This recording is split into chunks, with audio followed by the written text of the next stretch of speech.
Voy a, voy a leer un documento del rap.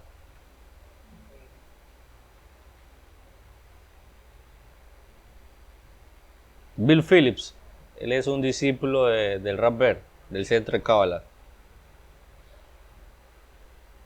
Acerca de lo que él habla, hay un documento que él habla acerca de Yeshua y la Kabbalah, Yeshua y su relación con la Kabbalah. Quiero leerlo para que tengamos un poquito más de información al respecto.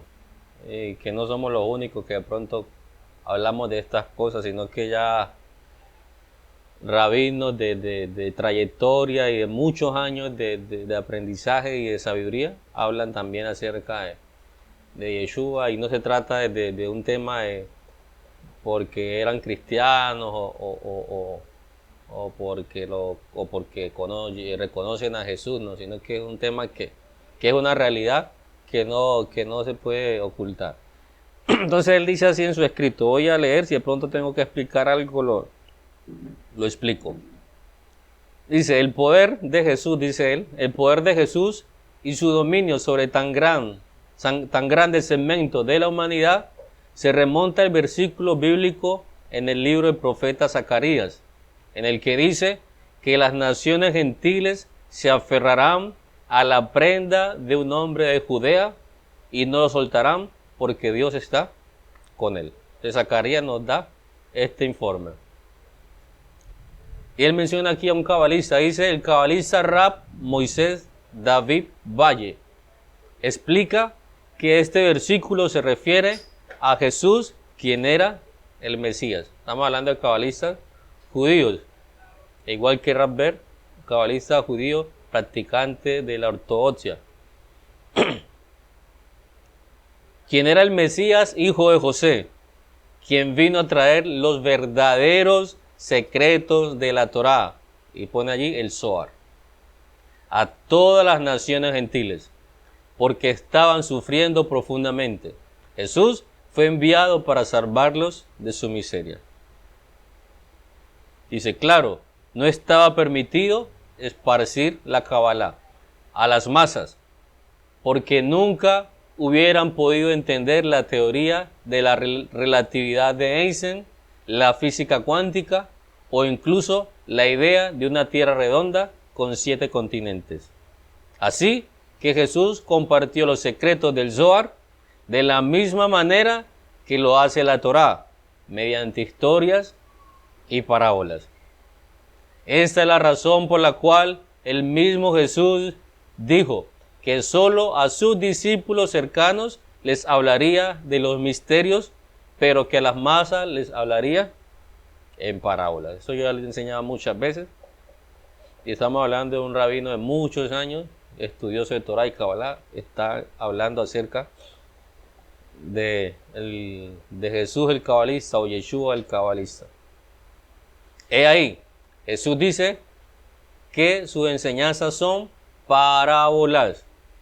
Eso incluye los conceptos de la Trinidad, del Hijo de Dios, del Gólgota, pero y de la cruz.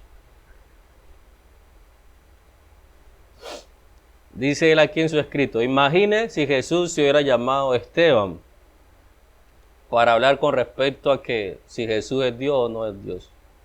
Imagine si Jesús se hubiera llamado Esteban. Imagina creer que Esteban es Dios. Imagina diciendo cosas como Esteban me va a salvar. Cree en Esteban. Cree en Esteban, es la encarnación de Dios. Solo Esteban es el Hijo de Dios. La única manera de llegar a Dios es a través de Esteban. La sangre de Esteban tiene poder. Esteban es mi Señor y Salvador.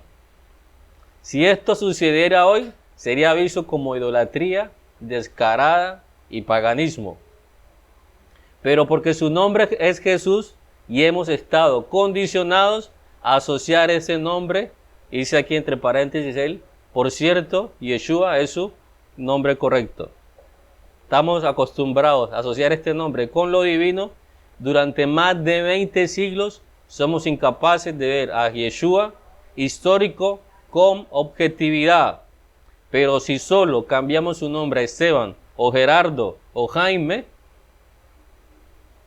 empiezas a entender que hay algo más de la historia de Jesús que lo que el apóstol Pablo le ha dado al mundo, o lo que la iglesia tradicional le ha enseñado al mundo. ¿Te imaginas? La sangre de Esteban tiene poder. Simplemente porque Roma se encargó de tomar ese nombre y volverlo santo y volverlo divino. Entonces ya hoy en este tiempo tratar de desligar a las personas de ese nombre a lo divino y que es Dios trae bastante situaciones difíciles en nuestras vidas. Dice, esa historia es Kabbalah, el Zohar. Como todos los cabalistas de la historia, hasta el Rab y Karen Berg, dice él, los cabalistas fueron calumniados, difamados y asesinados para evitar que las verdades del Zohar llegaran a la gente. Esto fue lo que sucedió en el monte Sinaí con la construcción del becerro de oro y la rebelión contra Moisés. Jesús era cabalista. Él era el Mesías enviado a traer salvación a todas las naciones paganas. Nunca lo dejarán ir. Y entre paréntesis dice, y no se supone que deban hacerlo. De acuerdo al cabalista Rab David Valle y el profeta Zacarías, el poder que el mundo gentil siente en Jesús es el Zohar. Nosotros miramos en el libro de Hebreos, dice que Yeshua es el esplendor de Dios. El esplendor en hebreo es Zohar. Yeshua es el esplendor. Dice David del Valle que lo que las naciones paganas ven en Jesús es ese esplendor del Zohar. Lo que viene en él es la irradiación de la luz del Creador. Pero como no saben qué es, entonces lo asimilan como si fuese Dios mismo. Y más que, como habla en parábolas, dice que el que me ve a mí ve al Padre y mi Padre y yo somos uno. Entonces le da argumentos al que se fija en lo literal, a decir, si ve que él dice que él es Dios, pero acuerde que él habla en parábolas. Dice, esta es la misma razón por la que los israelitas, particularmente el pueblo sefardí, a lo largo de la historia, nunca han soltado a Rab Shimon Bar Yochai. Ellos veneran a Rab Shimon, el autor del Zohar, de la misma manera que los gentiles veneran a Jesús. ¿Entonces cuál es la diferencia? El judío te pone en alta estima y te venera a cuanto rabino aparece. Rabbi Akiva, Rabbi Shimon Bar Yochai, Baal Gazulán, el uno aquí y el otro allá, y hablan de ellos, el santuario. Si se habla en el mundo judío de ellos, ¿por qué el gentil que conoce a Jesús, por qué no puede hablar de Jesús? Si es un cabalista más, si es un rabino más. No hay ninguna diferencia hablar de él como hablar de Arizal. Para nosotros que conocemos el secreto de la enseñanza de Yeshua, es el mismo nivel de Yeshua que el mismo nivel del Ari. Y ahorita que expliqué en la clase anterior, el nacimiento del Ari fue similar al nacimiento de Yeshua. Vino Elías y le dijo al papá que iba a nacer un hijo que iba a traer luz al mundo. ¿Qué pasó con Yeshua? El ángel vino y le dijo a la mamá, el hijo que lleva en tus entrañas va a salvar al mundo, a su pueblo, de sus pecados, de la miseria en la cual se encontraba. Ya este tema más sencillo, ¿cierto?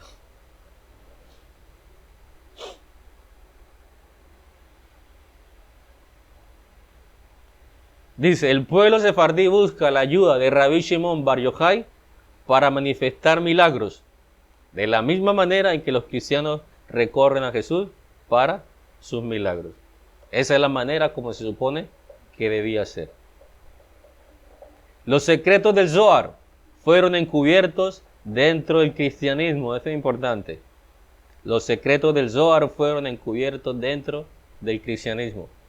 Porque los cabalistas sabían que la Torá el templo y todas las enseñanzas secretas serían destruidos por los anticabalistas hace 2000 años y estuvo muy cerca de suceder. El templo fue incendiado hasta sus cimientos y Jerusalén se convirtió en un mar de sangre. Al ocultar las enseñanzas del Zohar en el cristianismo a través del poder de las parábolas, entonces, ¿qué es hablar de parábolas? Es hablar del Zohar.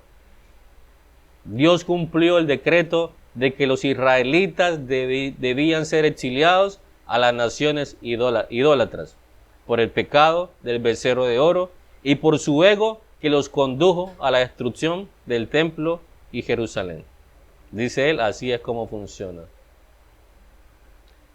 Al tomar las enseñanzas del Zohar literalmente en forma de parábolas, el cristianismo suena como idolatría y paganismo con la idea de la Trinidad y el Hijo de Dios quien murió en la cruz. Él aquí más adelante nos va a explicar en realidad qué es eso de la muerte y qué es lo de la cruz, del árbol y todo eso. Entonces, el Nuevo Testamento, voy a repetir lo que le dice aquí, lo que yo venía manifestando mucho tiempo. Al tomar las enseñanzas del Zohar literalmente en forma de parábolas, que es lo que conocemos como el Nuevo Testamento. ¿Qué es el Nuevo Testamento? Es el Zohar en forma de parábolas. Usted mira lo que yo siempre manifiesto, el nivel tan elevado que tienen los escritos de los discípulos de Yeshua y la enseñanza de Pablo son un nivel profundo y elevado del nivel del Zohar, simplemente que son parábolas.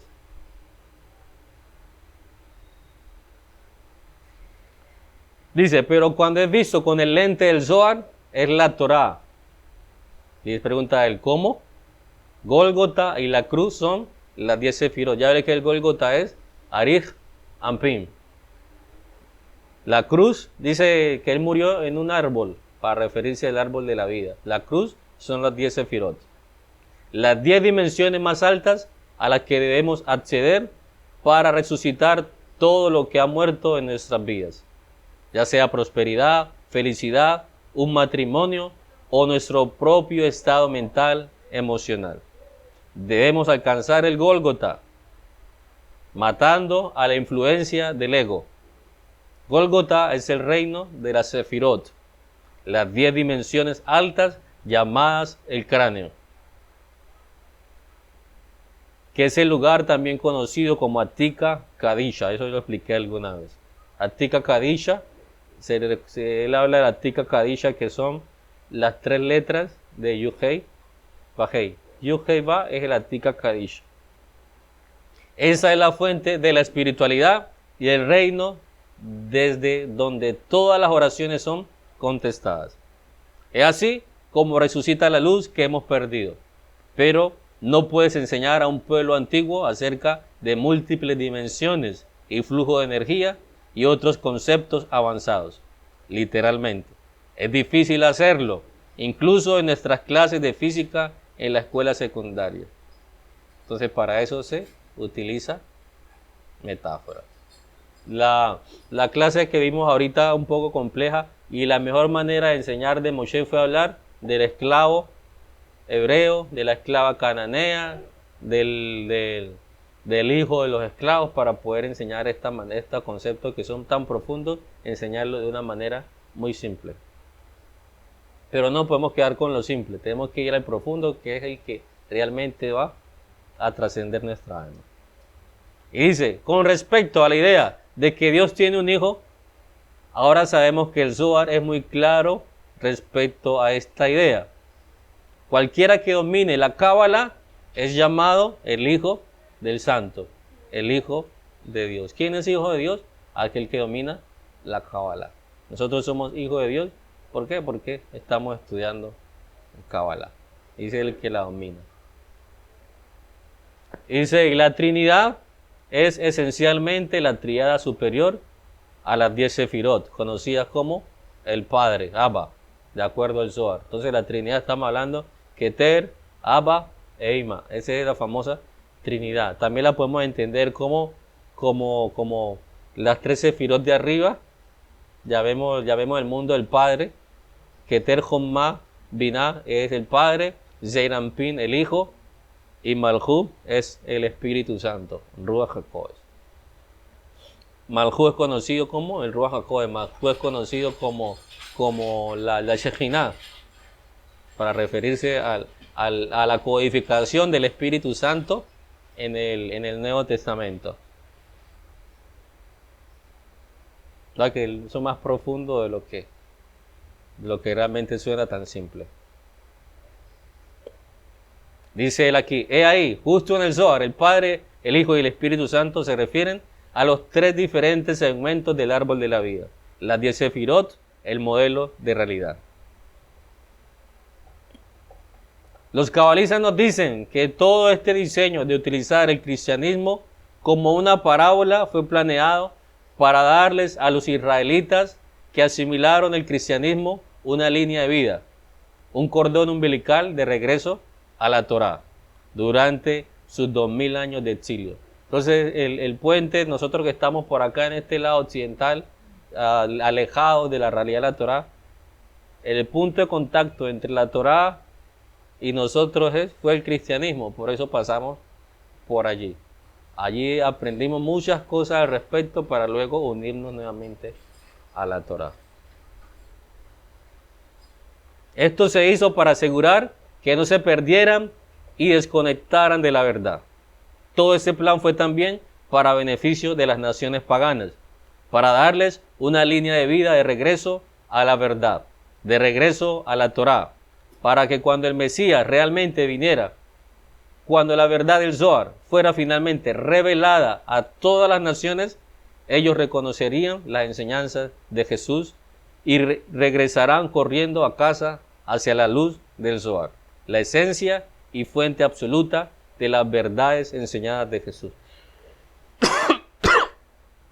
Una vez se nos revela a nosotros las enseñanzas de Jesús, ¿qué hacemos? Pues retornamos a casa.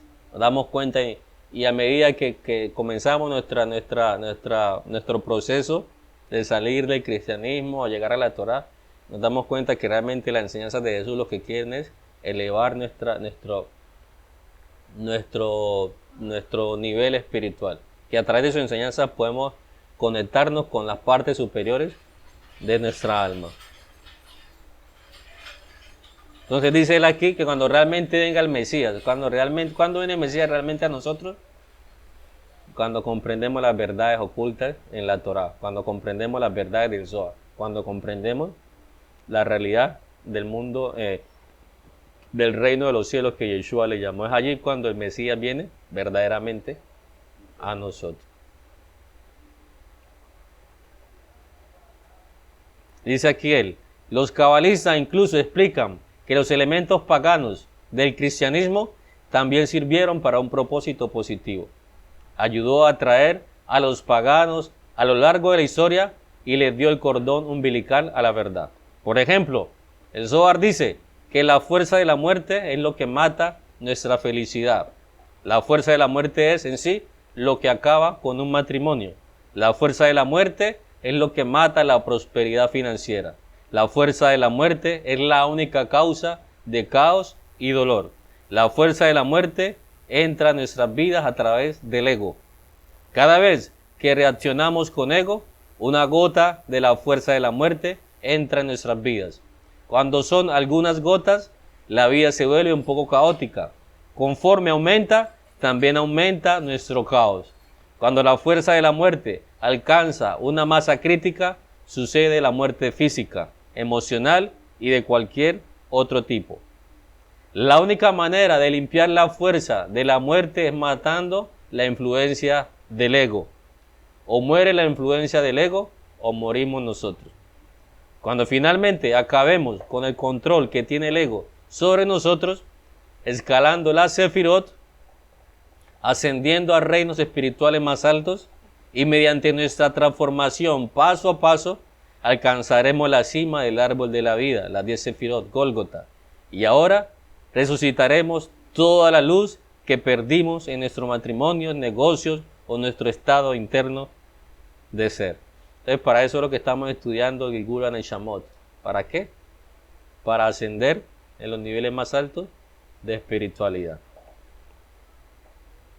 Dice él aquí, cuando eliminemos suficiente influencia del ego de la humanidad, entonces la resurrección incluirá la existencia inmortal del cuerpo físico, biológico. Este secreto está escondido en la idea pagana de un Dios mortal. Dios no muere. Una fuerza infinita ni puede caber en un cuerpo físico. Si Dios tomó forma humana y muriera, su muerte no sería mayor que la muerte de cualquier otro hombre. ¿Por qué? Porque si Dios es Dios, no puede morir. Si toma una forma humana para morir por nuestros pecados, su muerte no es mayor o menor que la muerte de cualquier otro hombre mortal. Para morir debe ser mortal. Si eres divino, eres inmortal. Entonces, hablar que Yeshua es Dios es algo pagano. ¿Por qué? Porque era un ser inmortal, porque murió. Yeshua era un hombre cabalista, conocedor de los mundos espirituales, y al traer su enseñanza, plasmar su enseñanza, enseñarla a las masas, lo que iba a hacer era elevar su nivel espiritual, y cuando elevan su nivel espiritual, pues ¿qué va a pasar?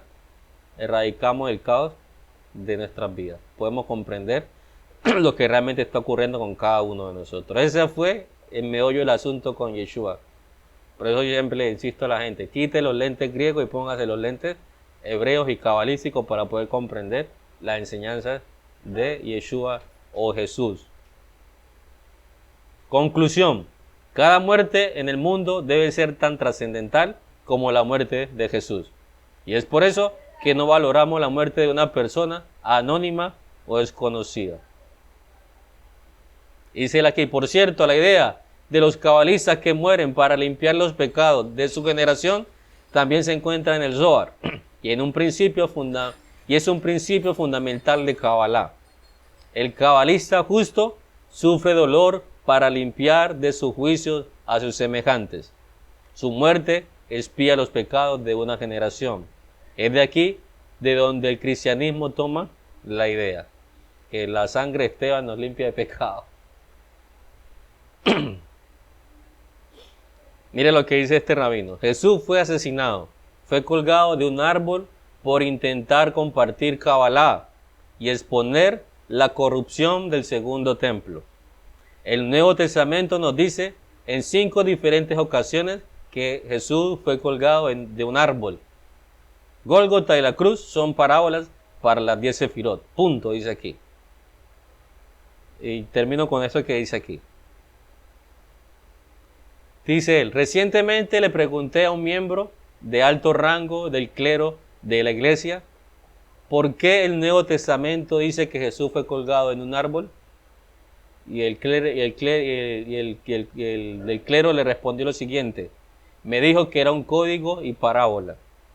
Y entonces este rabino Phil le dice lo siguiente, le pregunté, ¿por qué aceptaba entonces el resto del Nuevo Testamento como una verdad literal en lugar de una parábola con conceptos tales como el Gólgota y el Hijo de Dios?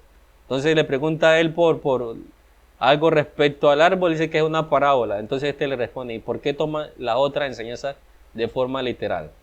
Si lo que le estoy preguntando me dice que es parábola, entonces debes tomar todo, o tomas todo como literal, o tomas todo como parábola. Y el Nuevo Testamento y las enseñanzas de Yeshua todas son parábolas. Respecto a las enseñanzas de Yeshua, porque ya hay cartas y libros que pues nos enseñan otras ciertas cosas, pero en cuanto a las enseñanzas de Yeshua, todas son parábolas. No podemos tomar ninguna enseñanza de Yeshua de una forma literal. Y es ahí cuando las personas no pueden comprender. Pero ¿cómo me va a decir a mí si aquí está escrito? Pero aquí... Sí, pero ahí dice, pero es una parábola. Hay que enseñarle a la gente. Las enseñanzas de Yeshua son parábolas. Lo que está escrito allí, si ocurrió o no ocurrió, no le interese. Parábola para enseñar una verdad espiritual. Él no podía enseñar de dimensión. De manera de tiempo él enseñando de líneas en el tiempo, de Sefirot, de Parsufim. De manera yo enseñando Parsufim. ¿Qué le van a entender en este tiempo? Por lo tanto, le acaba de enseñar con dibujitos animados. Aquel que estudia la Biblia en forma literal está viendo Cartoon Network. Dibujitos animados. ¿Ok? Y saludame, mi amor. Ya. Ok, eso es lo que. Dísela aquí para terminar. De rato estoy terminando. Dice él, no tuvo respuesta. Dice él, no puedes tener ambas ideas. O la Biblia que ha alcanzado a las masas es una parábola que debe ser decodificada, como lo dicen ambos, Jesús y Rabbi Shimon, o todo es literal, no puedes escoger. La muerte de Jesús en la cruz es una parábola del ego del hombre muriendo en el árbol de la vida, las 10 sefirot, en lugar del ego prosperando en el árbol del conocimiento del bien y del mal. Shalom. Shalom.